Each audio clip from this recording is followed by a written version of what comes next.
Olá, seguidores, leitores e ouvintes. Eu sou Gabriel da Mota, repórter do Grupo Liberal, e hoje nós vamos conversar com Andréa Barreto, que é defensora pública do Estado do Pará e coordenadora do Núcleo das Defensorias Públicas Agrárias aqui do Estado. Nós vamos falar sobre casos de empresas que geraram e venderam créditos de carbono em terras públicas aqui da Amazônia com o objetivo de lucrar e sem autorização do Estado. Primeiramente, Andréa, muito obrigado pela sua participação e pelos esclarecimentos. Obrigada, Gabriel. Obrigada pelo convite, pela tratar desse tema bem importante e atual. Vamos lá. Eu queria começar lhe perguntando uma coisa bem simples, né? O que são créditos de carbono?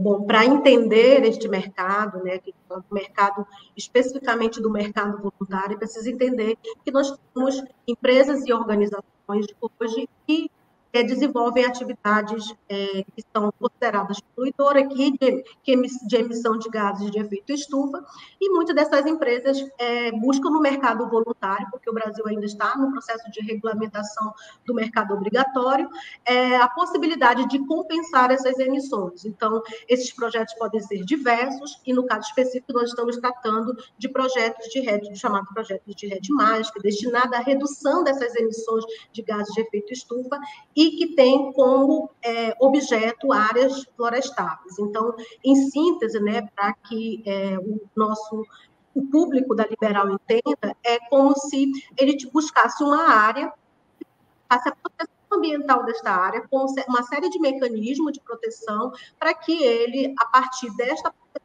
ambiental, que pode ser em áreas, né, de florestas, de diversas áreas, mas no caso específico nós estamos tratando de floresta, então ele busca essa proteção, fazendo investimentos, né, de segurança e de vigilância, para que evite o desmatamento, que tem um espaço já em foco do desmatamento ou do avanço do desmatamento, e aí ele compensa essas emissões, né, através de projetos, que são projetos privados.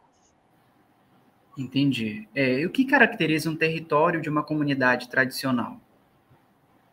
Bom, primeiro, nós temos um grupo social, né, que é diferente no seu histórico cultural, étnico-cultural, e este grupo social, que aí no Brasil a gente abre assim, um leque desses grupos, né, temos as comunidades ribeirinhas, como comunidades tradicionais, que é o caso da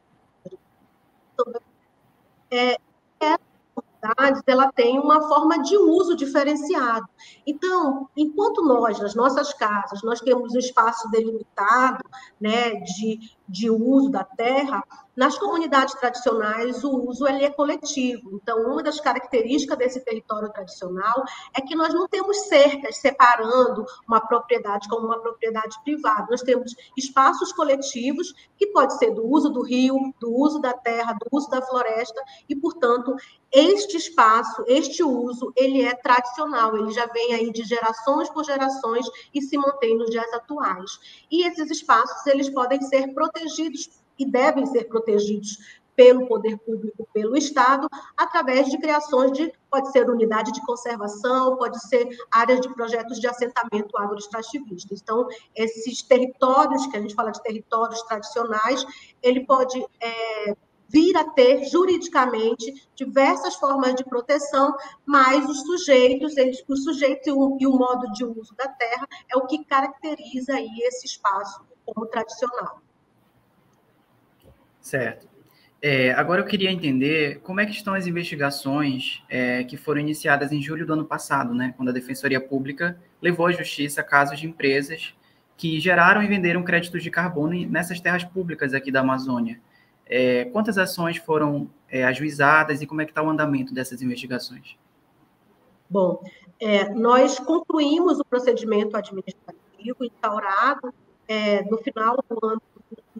na verdade, no início do ano de 2023, nós instauramos oficialmente o procedimento, iniciamos essa investigação porque nós tínhamos recebido das comunidades tradicionais, de alguns assentamentos agroextrativistas do município de Portel, denúncias de muitas empresas e pessoas não nacionais adentrando nesses territórios.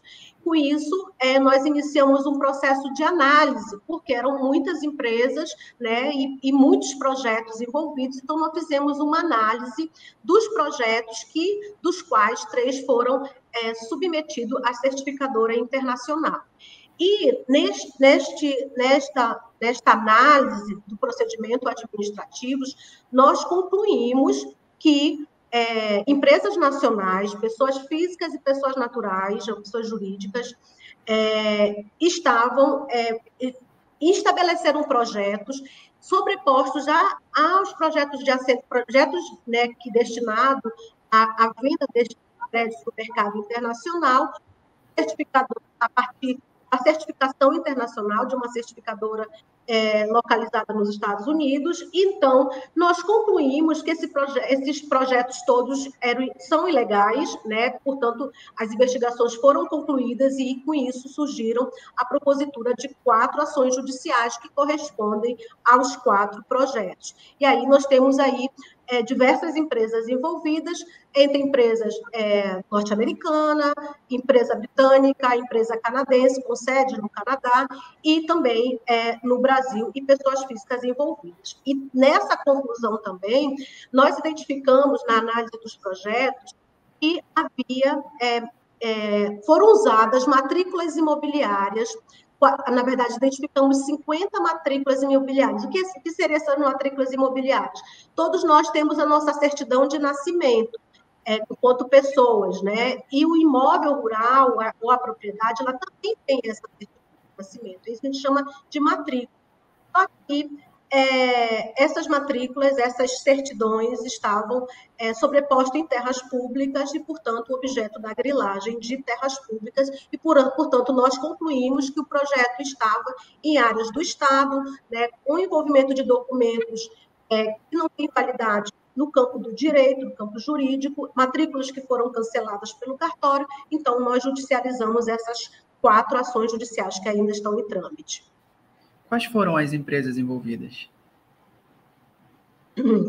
Bom, temos empresas na Inglaterra, né, uma empresa de natureza inglesa, temos uma empresa de natureza norte-americana e com sede no Brasil também.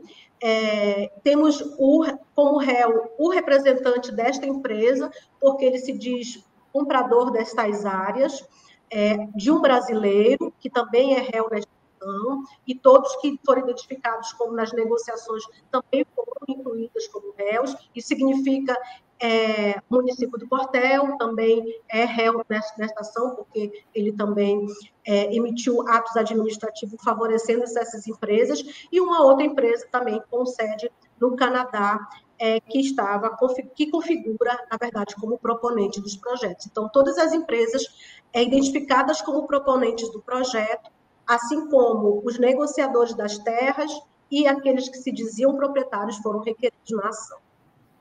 Essa compra e venda dos créditos, ela foi interrompida imediatamente? Em que momento isso foi feito? Em fevereiro,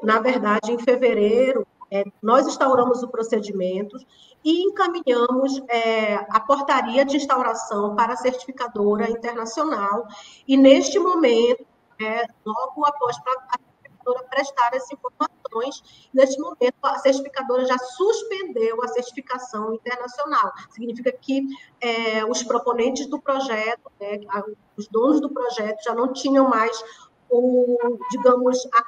a autorização ou o aval da certificadora para esse comércio internacional. Porém, como o projeto já perdurava por alguns anos, foram feitas vendas para outras empresas multinacionais, né, algumas com sede no Brasil, e houve essa negociação no plano internacional. Porém, segundo as informações da certificadora à Defensoria, após a notícia das ilegalidades e das inconvencionalidades, né, do projeto, foi suspensa aí as atividades da certificadora.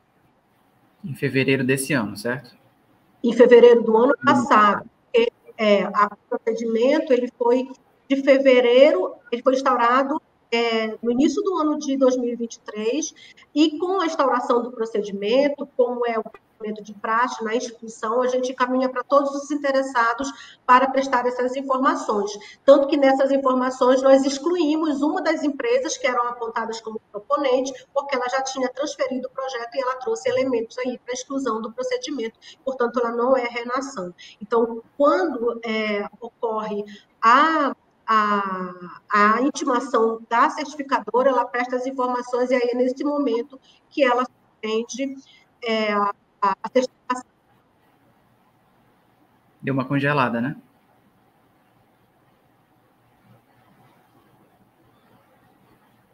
André, você me ouve? Estou escutando. A imagem aqui para mim parou, né? Tu tá aparecendo normal aí? A sua imagem congelou, só consigo lhe ouvir. Ah, agora voltou. Voltou. Acho que Então a gente vai seguir. Ainda temos 3 perguntas. Vamos lá. Também queria entender se quem compra esses créditos de carbono irregulares também é investigado pelo Estado. Como é que é feita essa diferença, né, de quem vende e quem compra? No campo do direito ambiental, essa responsabilidade ela pode ocorrer, tanto que as empresas, né, ou os impactos dos danos ambientais, elas podem alcançar os sujeitos nessa cadeia, digamos assim. Porém, a ação ela é contra os proponentes do projeto e contra as pessoas que se diziam e se dizem proprietários das áreas que a Defensoria está apontando como áreas objeto da grilagem de terras públicas. Esses são os sujeitos e também as empresas contratadas pelos proponentes do projeto, uma série de empresas que executam atividades no interior dos territórios tradicionais. O município de Portel, que emitiu 3 decretos de utilidade pública em áreas que não são do município, são áreas do estado do Pará, favorecendo muitas dessas empresas. Esses que são esses sujeitos. A nossa ação não alcançou, né, o objeto da ação não alcançou os compradores. Porém, depois da propositura da ação, uma associação de um dos assentamentos já judicializou também para requerer a responsabilidade ambiental de outras empresas. Significa dizer que a ação da Defensoria, embora restrita aos proponentes, aos sujeitos que se dizem proprietários da terra e ao município de Portel, nada obsta que outras ações sejam propostas de responsabilidade civil ou ambiental das empresas compradoras ou daquela que causou determinado dano dentro das comunidades tradicionais. A indenização requerida nessas ações públicas é de qual valor e ela corresponde ao valor negociado em créditos de carbono ou são coisas diferentes? São coisas diferentes. Essa responsabilidade que a ação trata é uma responsabilidade por dano moral coletivo, pela inserção de dados falsos dentro dos sistemas públicos, por gerar uma instabilidade social e ambiental, por uma série de ações que acabaram colocando em risco ao meio ambiente e as pessoas envolvidas neste meio ambiente. Então, a ação é de dano moral coletivo, dessa coletividade, no valor de 20 milhões de reais, 5 milhões para cada ação, e aí é importante dizer que essa responsabilidade não vai incluir todas as responsabilidades que podem ser eventualmente questionadas judicialmente por outros sujeitos ou até pela própria Defensoria, diante de outros fatos. E esta indenização, a Defensoria está pedindo para que seja aplicada em um fundo e que este fundo seja o direcionador desses recursos através de projetos realmente sociais, fundiários e ambientais em benefício das comunidades, dos 5 projetos de assentamento agroextrativistas. Entendi. E para a gente finalizar, eu queria saber se existem outros casos novos sendo investigados sobre negociações irregulares de créditos de carbono aqui no Pará. Nós temos outros procedimentos em aberto. Um dos procedimentos foi concluído, inclusive, com um acordo com uma das empresas, que decidiu necessariamente receber com uma associação de comunidade quilombola. O que é importante dizer é que estes projetos e este mercado ainda está em processo de regulamentação, porém, nós temos diversas legislações no Brasil e tratados internacionais do Brasil, e, portanto, devem ser respeitados pelas empresas público e que estabelece uma série de requisitos para que se estabeleçam esses tipos de contrato com as comunidades tradicionais, indígenas, quilombolas, comunidades ribeirinhas. Então, a Defensoria, a partir dessas premissas, ela tem hoje alguns procedimentos instaurados, da análise, inclusive, de demandas da própria comunidade, de membro da comunidade que é associado e questiona o seu presidente da associação, das cenários,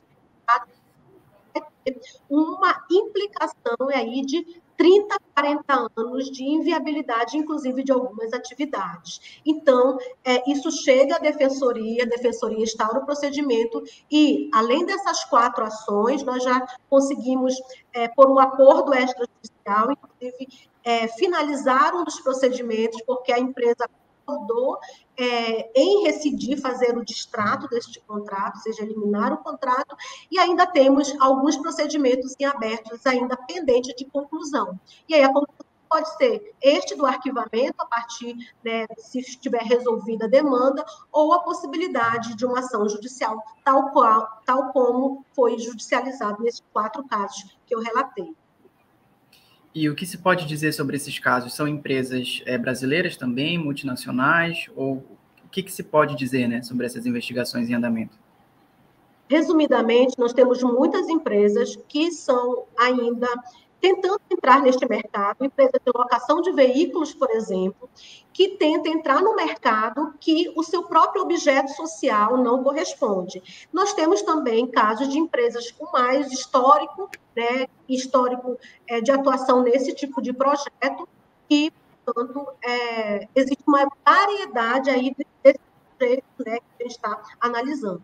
Em todos eles, além dessa situação do objeto social, que é importante para a execução e até para dizer o risco, da execução de projetos e de firmar contratos dessa natureza, nós também estamos analisando e questionando, pedindo sempre a informação do Estado do Pará, porque nós estamos falando aí de áreas, sobre a gestão do Estado, áreas de florestas públicas que precisam ser geridas pelo Estado, e o Estado está, pelo menos nos nossos procedimentos, informando aí que não autorizou os projetos. Então, elementos mínimos estão sendo analisados para a conclusão para a instauração desses procedimentos e para a posterior conclusão da viabilidade ou não de uma ação judicial. Eu vou aproveitar para lhe fazer só mais uma pergunta. Existe algum prazo para a regulamentação desse mercado de carbono no Brasil? Como é que está essa legislação? Nós temos o artigo 6º do Acordo de Paris, que o Brasil é signatário, está tentando buscar a implementação desse artigo 6º, que trata um pouco desta temática. Existem diversos projetos de lei hoje dentro do Congresso Nacional, e no ano passado, um desses projetos acabou sendo condensado, digamos, várias matérias. Nós temos matérias que vão desde hidrelétrica, imposto, tudo relacionado ao mercado de carbono. E um desses projetos ainda está em tramitação, no final do passado, em 20 de novembro, já no último dia do recesso, foi feito um substitutivo deste projeto de lei. Então, nós aqui aí vai instituir um sistema nacional, vai dar uma base para o mercado regulado, e que o que é o mercado regulado? É o mercado que há uma maior ingerência do poder público, de um sistema público de informação. Então, por exemplo, quando a gente vai buscar informação de projetos ou seja, as empresas que não são obrigadas a compensar, por isso que é voluntário, as informações estão basicamente centralizadas nas redes. Então, o Brasil, neste projeto de lei, estabelecer um sistema, inclusive um sistema de informação. E ainda não está no texto final, né? Ainda vai ser debatido ainda pelo Congresso Nacional, mas o projeto, ou seja, não tem um prazo, né? A gente queria que esse prazo, né, ocorresse, não tem um prazo pré-estabelecido, mas há uma certa urgência na regulação dessa matéria, porque mesmo que se trate de um mercado regulado, ou seja, obrigatório para aquelas empresas obrigadas a estabelecer, né, metas de redução, né, que envolvem desmatamento, etc. Então, mesmo que não tenha esse prazo, há uma certa urgência, porque hoje há uma corrida de muitas empresas, como eu já relatei, que não têm expertise de fazer os projetos, acaba o mercado a, entre aspas, bloquear a área para ir vender para uma outra empresa, e isso terá muitos conflitos dentro das comunidades. Então, a gente espera que o projeto realmente haja essa regulação, mas a taxa ambiental rural nas nossas ações é apontada como objeto da fraude, a gente também não pode depositar toda a que a lei vai resolver todos os problemas sociais hoje relacionados a esse mercado. Tá certo, André. Muito obrigado pela sua disponibilidade, pelos seus esclarecimentos, estar aqui conosco. Obrigada, Gabriel. Obrigada a toda a equipe da Liberal pelo convite. Estamos à disposição. E a você que nos acompanhou até aqui, obrigado pela audiência. Acesse oliberal.com para ver outros conteúdos.